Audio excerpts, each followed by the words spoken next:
What's up with this internet shit? Scrapple TV.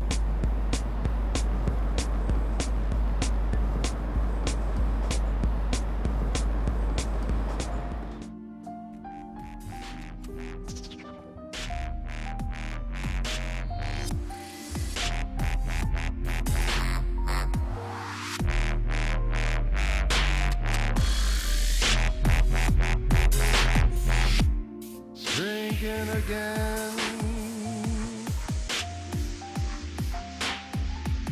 Hey, we're drinking again, and we're drinking again at this guy's bar. This is Gunner's Run. He's Brian Dilworth. Hello, and Steve. He is a man about town and a. Excuse me a second. Can I help you? I'm just listening in. It's my buddy Brian Dilworth, you say. Man about town? I'm excited to hear what you have to talk Brian to me about. McManus again. Yeah. Hey, Brian, how you doing? Hey. Brian has combined his love of alcohol, bars, and music into a pretty nice lifestyle and a silly hat. As a co-owner of Gunner's Run and talent booker extraordinaire for EFC, Electric Factory Concerts. That's right. Well, thanks for joining us, dude. Thank you. Thanks for having me. We had, you know why we had you here? Because I made you put me on the show for No, doing it at the because bar we here. can't drink here for nothing unless we That's- unless we. Nor can I. So This So. smart, this guy, this guy.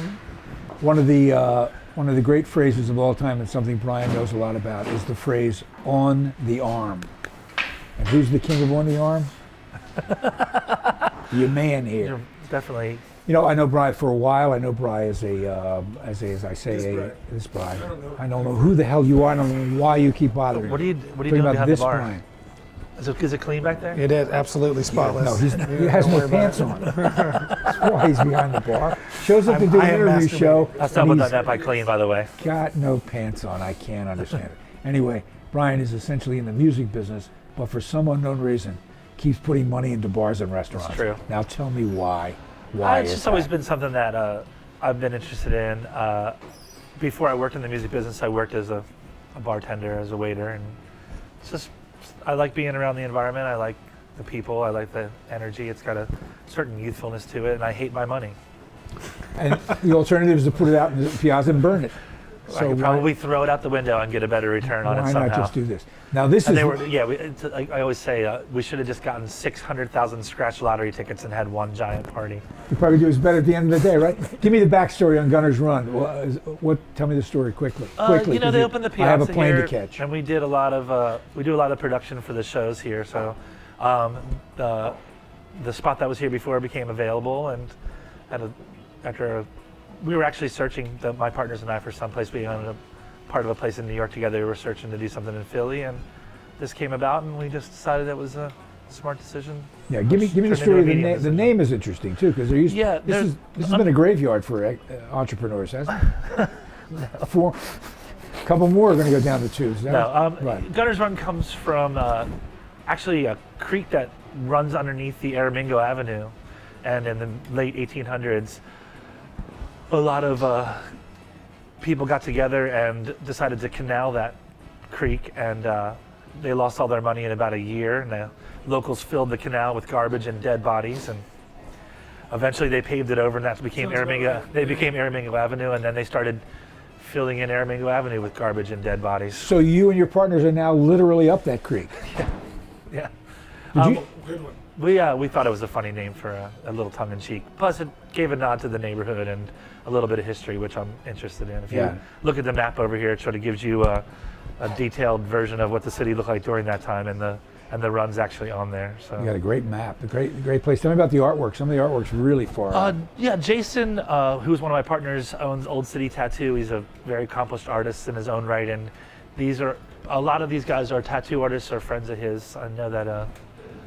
Jason just came in. He just came in. He'll explain that a little more to you, but he really took the lead on the artwork here and made it his own. So we get more compliments on that than anything else. Now, does that include your sweatshirts and stuff? My sweatshirt collection. You're going to do music out in the piazza, I know. That's a natural. But how about Yeah. in the bar? Do you have Yeah, bands in the bar? we've done quite a few things here. We did Black Landlord for the opening here. We're kind of specializing in acoustic versions of bigger bands. Guys have come in and tried new songs acoustically here. We've had people that played in some more established bands come in and do their sort of repertoire here. One thing that we try not to do is charge a cover here, Right. so it's not limiting as much as it is sort of a challenge to find that balance of what we can give someone that's fair and not have to charge people to get in and see it, but we're working it out. And it's also myself and Tim, our other partner, he also works in the music business. We really didn't want it to be just an extension of our regular job, you know, because certainly put a stage and a PA and started charging a cover and all those things would have been very easy for us to do, but I didn't want it to be as sort of another, you know, burdensome music business thing. So there's three of you, three owners, right? There's three, and we have a managing partner as well, Tom. And who currently, right now, as we sit here, who has the larger tab? Who has the largest? Yeah, it's funny, we did that in the very beginning, and the first month it was me by far, and then since then, Drinking away the depression. I'm gonna- What the fuck? they call that shrinkage. is wrong? Shrinkage. What is wrong with me? I think it's probably Tim. He's also the biggest one of us too, so that makes sense. He is the largest, and he's not here. Well, what are you drinking? This is apparently one of our new tequila and chili and lime. Is that what you're mixtures. drinking? It's different, I believe. There's several of them over there, and they're all fantastic. We've been experimenting with a lot of different infusions here. People seem to really enjoy them. We put a pineapple and vodka one out, and just, you know. Like people eating girls. No, actually. It's a gay bar. It's funny. You didn't know that? Kidding. Well, man. you're here, so I figured it must. kidding. It No, must The girls do enjoy it, but we sell a fair amount of guy ones too. Well, Bri, thanks, man. You know, Thank it's you so always a much. pleasure, and thank you all, y'all. Drink up. It's drinking again. Steve Martorano. Look for us. We're around.